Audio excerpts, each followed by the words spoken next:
With so many families struggling because of the economic toll of the pandemic, we're facing a growing food crisis. And Feeding America teamed up to help raise awareness. And you can help, too. You're going to notice a QR code on the screen throughout Cynthia McFadden's report. Just hold your phone's camera up and scan to help those in need. Here's Cynthia's report on the heartbreaking impact on children. Just south of Boston, Norfolk County, Massachusetts has a distinction no one would want. The greatest increase in child hunger of any place in the country, up 163%. Thank you guys so much. Merry Christmas. Here in Weymouth, Shayna has come for food. She tells me her husband is out of work. Things are really, really tough right now. We've been hungry a lot, so without this food bank, would probably, not eat some nights. Yeah, we get mac and cheese. We've seen so many more people for the first time since this all started, people who've never used the food pantry before. With the holidays approaching and federal aid stalled for months, many families like these are barely able to hold on to the side of the lifeboat. Not far away, Yahaira Lopez is raising twin 11-year-old boys, both with unique learning needs. 2 years ago, she co-founded a community food pantry in Norfolk County. But since being laid off during the pandemic, she now sometimes needs help herself. I went to college, and you think, I went to college, I have this degree, I'm going to get this top-notch job, and then realizing that in this pandemic, I am no different than so many families throughout America. Have you cried? Absolutely. Absolutely. Several times in the shower. So the kids can't see you? Yep.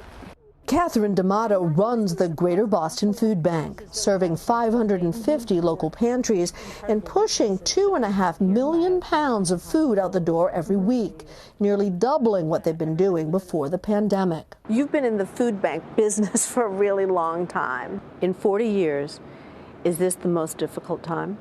Yes. Yeah.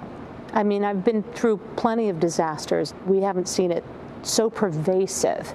Food is more expensive here than almost anywhere in the country, and unemployment is high. In June, the highest in the nation. You said there is no vaccine for hunger. Right. It's a problem that can't be cured by an inoculation, but it's a solvable problem. It simply takes the political will and individual will to make this problem go away. 30 miles away. I will tell you, probably the most difficult thing I've seen throughout this pandemic are the families that come and bring their children. And to see a mom walk through the door with her 3 little kids, and they're looking around, and mom's struggling. She's never done this before either. That's something that really, really hits you. We need to do better. We are able to solve problems. We just found a vaccine for a novel coronavirus in less than 1 year because the entire world was working toward one purpose. Imagine what we could do if the world got together and said, we need to end food insecurity.